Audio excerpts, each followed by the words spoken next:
अस्सलाम वालेकुम स्टूडेंट्स, मेरा नाम डॉक्टर मोहम्मद इब्राहिम है। और अब हम लोग जो टॉपिक डिस्कस करने लगे that is a vitamin D. Vitamin D is a fat soluble vitamin. ठीक है, फैट सॉल्युबल विटामिन से मुराद होता है कुछ विटामिन जो होते हैं वो वाटर सॉल्युबल होते हैं, कुछ विटामिन जो होते हैं वो फैट सॉल्युबल होते हैं। फैट सॉल्युबल विटामिन से मुराद है कि वो जो कि फैट्स के अंदर डिसॉल्व हो जाते हैं, या वो जो लिपिड्स, उनकी लिपिड्स की तरह की नेचर होती है, लेकिन वो वाटर सॉल्युबल नहीं होते हैं, पानी के अंदर हल नहीं होते हैं। ठीक है। अगर विटामिन डी की डेफिशिएंसी हो जाए तो वो रिकेट्स एक डिजीज है, वो बच्चों में कॉज करती है। ठीक है। और ऑस्टियोमलेशिया, ठीक है, इन एडल्ट्स। ऑस्टियोमलेशिया से मुराद है कि मलेशिया से मैंने आपको बताया था कि सॉफ्टनिंग होता है। ठीक है। और ऑस्टियो से मुराद बोन्स। तो ऑस्टियोमलेशिया क्या होगा? Softening of bones. ठीक है। बड़ों के अंदर यानी कि एडल्ट्स के अंदर ये ऑस्टियोमलेशिया करवाएगी, रिकेट्स जो है वो बच्चों के अंदर करवाएगी विटामिन डी। ठीक है।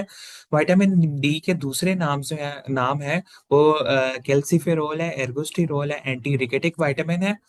ठीक है। और केमिकल स्ट्रक्चर अगर हम लोग देखें इनका, विटामिन डी टू और विटामिन डी थ्री। ठीक है। हम लोग इसके बारे में मजीद इसके बारे में डिस्कस करते हैं।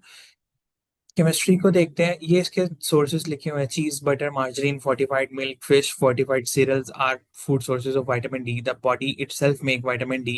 ठीक है, वो हमारी बॉडी भी विटामिन डी बनाती है जब वो सन के एक्सपोज होती है या सूरज की रोशनी में जाती है। ठीक है। केमिस्ट्री क्या है इसकी? केमिस्ट्री है, these are the sterols which are the precursor of vitamin D. ठीक है। स्टीरोल से मुराद ये होता है, स्टीरोल बेसिकली टर्म डिराइव्ड है स्टीरॉइड से। आप अगर आप लोगों को चैप्टर 4 याद हो, जो चैप्टर 3 है लिपिड्स वाला, ठीक है, उसके अंदर मैंने आपको बताया था स्टीरॉइड वो होते हैं जिनके अंदर 4 रिंग्स होते हैं। ठीक है। इस तरह से करके 4 रिंग्स होते हैं। ठीक है, स्टीरॉइड्स वो होते हैं। ठीक है। ये steroid 4 rings, each corner represent a carbon. हर एक कॉर्नर जो है वो हर एक कार्बन है। ठीक है, हर एक कॉर्नर के ऊपर हर एक कार्बन है। ठीक है। और यहाँ पे अगर ओ एच लगा होगा, ठीक है, मिनिमम एक ओ एच होगा तो ये स्टीरोल बन जाएगा। ठीक है। तो विटामिन डी जो होता है, विटामिन डी का स्ट्रक्चर इस तरह से होता है कि उसके अंदर एक ओ एच भी प्रेजेंट होता है, तो ये स्टीरोल है। तो विटामिन डी एक स्टीरोल है। तो एर्गोस्टिरोल और ये जो कैल्सिफेरोल, ये जो है प्रिकर्सर हैं विटामिन डी के। प्रिकर्सर से मुराद ये है कि हमारी बॉडी के अंदर जाके इसकी ट्रांसफॉर्मेशन होती है। प्रिकर्सर ये यानी कि इसकी अभी एक्टिवेशन होनी है। ये एक्टिवेट होता है किसके अंदर? एक्टिवेट होता है विटामिन डी के अंदर एक्टिवेट होता है। ठीक है। There are about 10 compounds of vitamin D. Vitamin D की 10 फॉर्म्स हैं: D 1, D 2, D 3, D 4, D 5, D 6, D 7, D 8, D 9 and D 10। ठीक है। सिर्फ इसके अंदर से दो जो है वो एक्टिव है। एक्टिव से मुराद ये है जिनकी एंटी रिकेटिक प्रॉपर्टी है, जो कि रिकेट्स नहीं होने देते बच्चों के अंदर। वो कौन से हैं? डी 2 और डी 3। डी 2 मतलब कि एर्गोस्टिरोल, और डी 3 जो है वो कैल्सिफेरोल। ठीक है। तो प्रो विटामिन डी 2 एर्गोस्टिरोल, और प्रो विटामिन डी 3 जो है 7 डिहाइड्रो कोलेस्ट्रोल। ठीक है।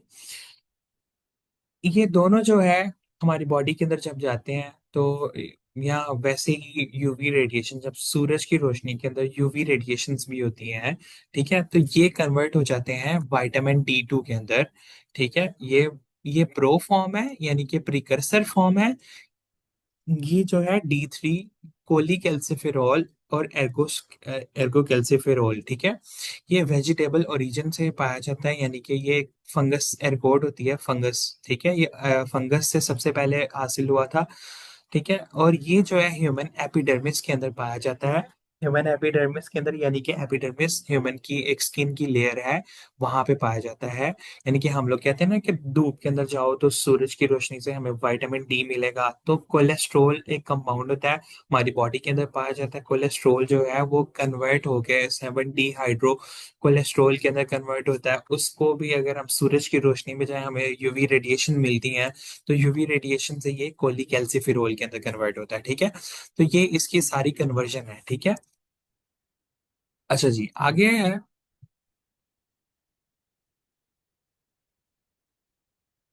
D2 and D3 have same physiological action in man, ठीक है।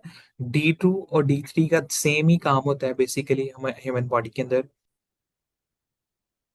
सोर्सेज की बात करें तो vitamin D is not well distributed in nature. Vitamin D nature में इतना ज्यादा नहीं पाया जाता। कोड जो है वो एक मछली का नाम है। एंड अदर फिश, उनके जो लिवर ऑयल्स हैं यानी कि उनके जिगर के जो तेल हैं, ठीक है, वो बेस्ट सोर्स हैं, ठीक है। The few rich sources are liver of animals, ठीक है, विच फीड फिश। कुछ ऐसे जानवर जो कि मछलियां खाते हैं, ठीक है, उनकी उनके जो लिवर्स हैं वो भी बहुत अच्छे सोर्स हैं विटामिन डी के। एग्स, अंडे, बटर, फोर्टिफाइड मिल्क, ठीक है। तो ये भी काफी अच्छे सोर्सेज हैं विटामिन डी के, ठीक है। D3 content of the milk depends on the exposure to the sunlight, ठीक है। मिल्क के अंदर, दूध के अंदर, ठीक है, कितना विटामिन D3 होगा वो डिपेंड करता है सनलाइट के ऊपर, ठीक है। वो जो है यानी कि एनिमल जो है वो कितना ज्यादा सनलाइट को एक्सपोज कर रहा है। Vitamin D formed in the skin of the human beings by ultraviolet rays, ठीक है। यानी कि अगर ह्यूमंस की भी बात करें तो उनके अंदर भी विटामिन डी कितना ज्यादा है वो भी डिपेंड कर रहा होता है कि आप सूरज की रोशनी में कितना ज्यादा जाते हैं। एक्टिवेशन ऑफ विटामिन डी आ जाता है आगे हमारे पास। Vitamin D is not active as such, ठीक है। अभी जो हम लोगों ने बताया कि कोलिकैल्सिफेरोल, ठीक है, कोलिकैल्सिफेरोल, ये जो है ये इस तरह ये एक्टिव फॉर्म नहीं है अभी। इसने मजीद एक्टिवेशन होना है। एक्टिवेशन होगी, इसकी एक्टिवेशन किस तरह से होगी?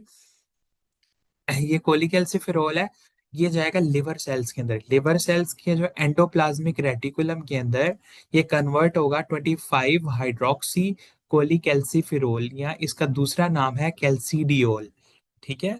ये बात आपने याद रखनी है, ठीक है। सबसे पहले जो है एर्गोस्टिरोल होता है, या हमारे पास जो है कंपाउंड है, ठीक है, 7 डिहाइड्रो कोलेस्ट्रोल या प्रोविटामिन D3, ठीक है, या एर्गोस्टिरोल है, जो कि हमें या तो हमारी बॉडी से हासिल होता है या फिर हम लोग उसे एर्गोट या फंगस से हासिल करते हैं, ठीक है। सबसे पहले हमारे पास ये कंपाउंड है, ये कंपाउंड कन्वर्ट होगा कोलिकैल्सिफेरोल के अंदर। कोलिकैल्सिफेरोल आगे कन्वर्ट होता है 25 हाइड्रोक्सी कोलिकैल्सिफेरोल या फिर कैल्सीडियोल के अंदर, ठीक है, कैल्सिफेरोल, ठीक है, कैल्सीडियोल के अंदर कन्वर्ट होता है। इसके बाद किडनीज के अंदर दोबारा से कन्वर्जन होती है, यानी कि इसके साथ एक हाइड्रोक्सी ग्रुप लगाया जाता है, तो 25th पोजिशन के ऊपर। तो ये 25 हाइड्रोक्सी कोलिकैल्सिफेरोल। एक और OH ग्रुप लगाया जाता है इसके साथ, ठीक है, ठीक है। पोजीशन 1 के ऊपर एक लगाया जाता है, पोजीशन 25 के ऊपर लगाया जाता है, ठीक है।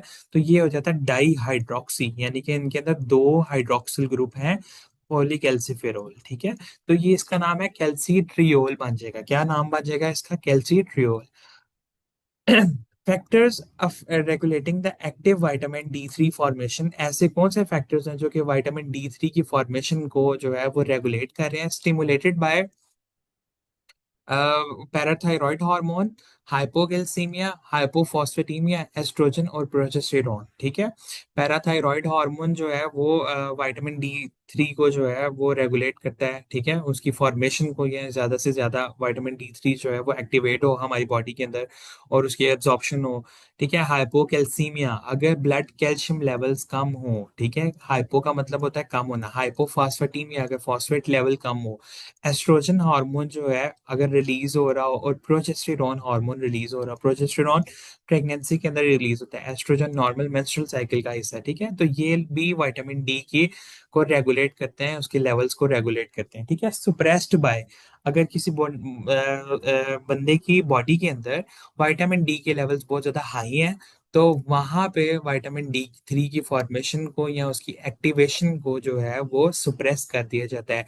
अगर कैल्सिट्रियोल के लेवल्स, कैल्सिट्रियोल क्या है? 125 डाई हाइड्रोक्सी कोलिकैल्सिफेरोल, अगर इसके लेवल बहुत ज्यादा है तब भी सुप्रेस कर दिया जाता है। Increase level of the plasma calcium and inorganic phosphate, अगर कैल्शियम और फॉस्फेट लेवल इंक्रीज है ब्लड के अंदर तब भी जो है इनकी एक्टिवेशन या इसकी रेगुलेशन को सुप्रेस कर दिया जाता है। आगे फंक्शंस ऑफ विटामिन डी है। Vitamin D promotes the absorption of calcium in the gut, ठीक है, हमारी गट के अंदर से कैल्शियम को जो है वो क्या करवाता है? एब्जॉर्ब करवाता है, ठीक है।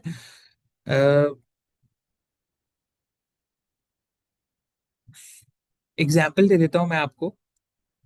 जैसे कि हमारी इंटेस्टाइन आ रही होती है, ये इंटेस्टाइन है, इंटेस्टाइन के अंदर से मैं कहता हूँ कि मैंने आज कैल्शियम इस्तेमाल किया, दूध पिया है, ठीक है, तो कैल्शियम इंटेस्टाइन के अंदर कैल्शियम है। तो यहाँ पे T R P V6 channel होता है, TRP V6 चैनल से जो है कैल्शियम की एब्जॉर्प्शन होती है, ठीक है, कैल्शियम की एब्जॉर्प्शन होती है। तो ये एंटेरोसाइट है, ये क्या है, इंटीरोसाइट, ठीक है, इंटीरोसाइट से मुराद है कि इंटेस्टाइन का सेल है। तो यहाँ पे कैल्शियम जब एंटर हो जाता है तो ये एक प्रोटीन के साथ बाइंड हो जाता है जिसको हम लोग कैल बाइंडिंग, ठीक है, बाइंडिंग कहते हैं, या हम लोग कैल्शियम बाइंडिंग प्रोटीन कह देते हैं, एक प्रोटीन के साथ बाइंड हो जाता है। हम मैं इसको जो इस तरह से ड्रॉ कर देता हूँ जी, ये देखिए जी, ये प्रोटीन बन गई है, ठीक है। ये कैल्शियम बाइंडिंग प्रोटीन के साथ, कैल्शियम बाइंडिंग प्रोटीन जो है वो कैल्शियम को ट्रांसपोर्ट करती है, लेके जाती है फ्रॉम हेयर टू हेयर। अगर कैल्शियम बाइंडिंग प्रोटीन इसको ना लेके जाए और ये यहाँ पे डिपॉजिट हो जाए तो ये टॉक्सिसिटी कर सकता है। यहाँ पे एडीपी एटीपी डिपेंडेंट चैनल होता है जो कि एटीपी को इस्तेमाल करके इसको आगे, ठीक है, ब्लड के अंदर जो है वो लेके जाता है, ठीक है, ब्लड के अंदर कैल्शियम आ जाता है हमारे। तो इस तरह से जो है विटामिन डी, अब विटामिन डी का रोल कहाँ पे आता है बेसिकली। विटामिन डी जो है अ, यहाँ पे जेनेटिक मटेरियल है। विटामिन डी जो है वो ज्यादा से ज्यादा एक्सप्रेशन करवाता है, यानी कि विटामिन, यहाँ पे रिसेप्टर्स होते हैं विटामिन डी के रिसेप्टर्स, यहाँ पे मैं कह देता हूँ विटामिन डी के रिसेप्टर्स है, ठीक है। यहाँ पे विटामिन डी आएगा यहाँ पे और बाइंड करेगा विटामिन डी डीएनए के साथ, यानी कि न्यूक्लियर रिसेप्टर्स पे बाइंड करेगा और ज्यादा से ज्यादा इन चैनल्स की यानी कि इनके इंक्रीज करवाएगा, नंबर को इंक्रीज करवाएगा, यानी कि ये चैनल TRP V6 जो है वो ज्यादा से ज्यादा बनेंगे ताकि ज्यादा से ज्यादा कैल्शियम की इन चैनल्स के थ्रू एब्जॉर्प्शन हो सके। अगेन फिर क्या करेगा, ये कैल्शियम बाइंडिंग प्रोटीन जो है इसको भी इंक्रीज कर पाएगा, यानी कि कैल्शियम बाइंडिंग प्रोटीन यहाँ से बन जो रही है उसको भी इंक्रीज कर पाएगा। कैल्शियम बाइंडिंग जो प्रोटीन है इसके भी नंबर्स को इंक्रीज करवाएगा ताकि ज्यादा से ज्यादा कैल्शियम जो है वो यहाँ से, ठीक है, यहाँ तक ट्रांसपोर्ट हो सके, ठीक है। तो vitamin D promotes the calcium absorption, ठीक है, ज्यादा से ज्यादा ये कैल्शियम की एब्जॉर्प्शन करवाता है इंटेस्टाइन, ठीक है, कैल्शियम बाइंडिंग प्रोटीन्स की फॉर्मेशन को इंक्रीज करवाता है, increase the formation of the calcium potassium ATPase pump, ठीक है, यहाँ पे होते हैं यानी कि कैल्शियम और पोटेशियम एटीपेज पंप, इन यानी कि ये इसकी बात कर रहा हूँ मैं, ठीक है। कैल्शियम पोटेशियम एटीपेज पंप कौन सा पंप होता है कि यहाँ पे कैल्शियम भेजो और यहाँ पे हाइड्रोजन भेजो, H+ साइन भेजो, यहाँ पे कैल्शियम भेजो और एटीपेज, एक एटीपी का मॉलिक्यूल इस्तेमाल होगा, तो इनकी भी फॉर्मेशन को ये इंक्रीज करवाता है, ठीक है। तो बेसिकली इसको अगर मैं दोबारा से रिपीट कर दूं सारे प्रोसेस को, तो इसको मैं इस तरह से रिपीट करूंगा।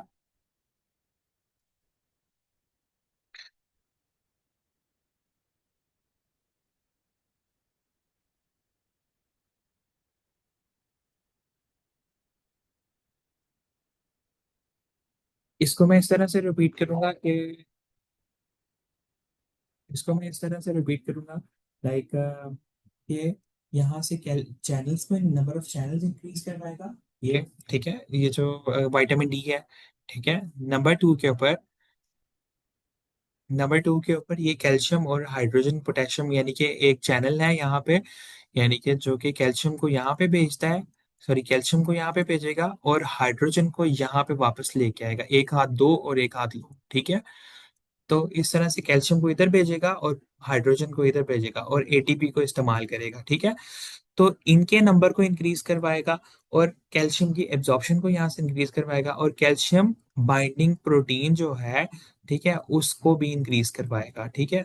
तो इस तरह से ये जो है विटामिन डी की फॉर्मेशन जो है उसको, सॉरी, विटामिन डी जो है कैल्शियम की एब्जॉर्प्शन को इंक्रीज करवाता है, ठीक है। देन ये फॉस्फेट एब्जॉर्प्शन को इंक्रीज करता है, ठीक है। इंटेस्टाइनल एब्जॉर्प्शन ऑफ फॉस्फेट भी विटामिन डी इंक्रीज करता है, ठीक है। आपको बताया है कि कैल्शियम की एब्जॉर्प्शन ज्यादा से ज्यादा करता है, ठीक है। Increased intestinal calcium absorption, calcium की इंटेस्टाइन से एब्जॉर्प्शन को इंक्रीज करता है।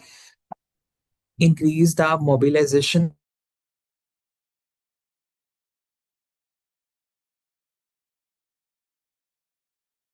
Increase the mobilization of calcium from the old bones, ठीक है। जो हड्डियां हैं उनके अंदर से ज्यादा कैल्शियम को मोबिलाइज करेंगे, ठीक है। जो ओल्ड बोन्स हैं, ठीक है, वहां से, ठीक है, मोबिलाइज करना के मतलब निकालना और उनको ब्लड लेवल्स को पूरा करना, ठीक है। by increasing the reabsorption of calcium and phosphate from the renal proximal convoluted tubules, ठीक है। अ, जो नेफ्रॉन है, फॉर एग्जांपल ये नेफ्रॉन है। नेफ्रॉन जो है किडनी के अंदर पाया जाता है, जो यूरिन बनाता है हमारी बॉडी के अंदर, ठीक है। इसके की ब्लड वेसल्स होती हैं, तो नेफ्रॉन के अंदर अगर कहीं कैल्शियम आ जाता है, कहीं कैल्शियम आ जाता है, ठीक है, proximal convoluted tubule, this part is known as proximal convoluted tubule, ठीक है। जहां से ब्लड की ये यूरिन के अंदर जा रहा है, अगर ये यहाँ पे चला जाएगा तो ये यूरिन के अंदर इस इधर से दोबारा से रीअब्जॉर्प्शन करवाना, तो ये भी विटामिन डी करवाता है। ग्रोथ ऑफ बोन्स है आगे, ठीक है। जो हमारी हड्डियां होती हैं, ठीक है, promote endochondral growth of long bones, जो यानी कि लॉन्ग बोन्स हैं, जैसे कि हमारी फीमर है, ठीक है। हमारी जो फीमर है, यानी कि वहां पे फीमर लॉन्ग बोन का जो सबसे इनिशियल पार्ट होता है, ठीक है, वहां से जो है बोन जो है ग्रो करती है।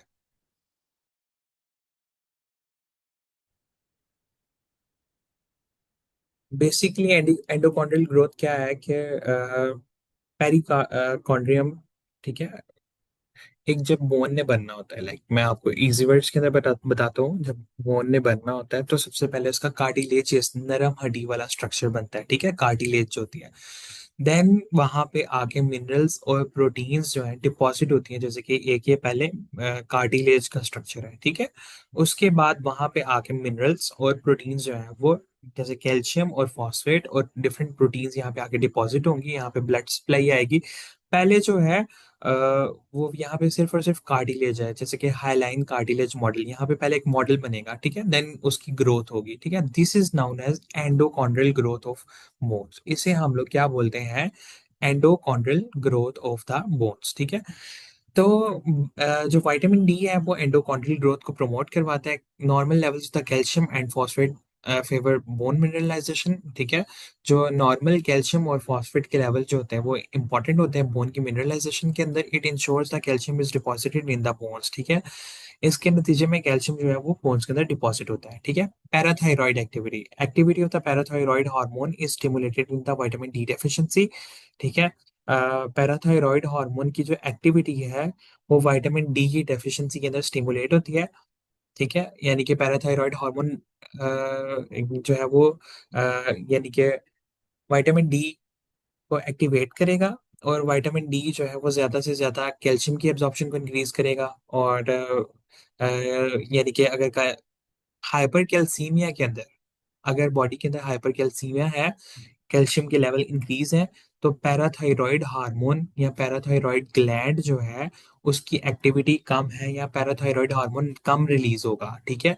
क्योंकि ये वाला जो है हार्मोन ये कैल्शियम के लेवल्स को इंक्रीज करता है। अगर हाइपोकैल्सीमिया होगा तो पैराथायरॉइड हार्मोन की एक्टिविटी इंक्रीज होगी। हाइपोकैल्सीमिया मतलब कि कैल्शियम के लेवल ब्लड में लो हैं।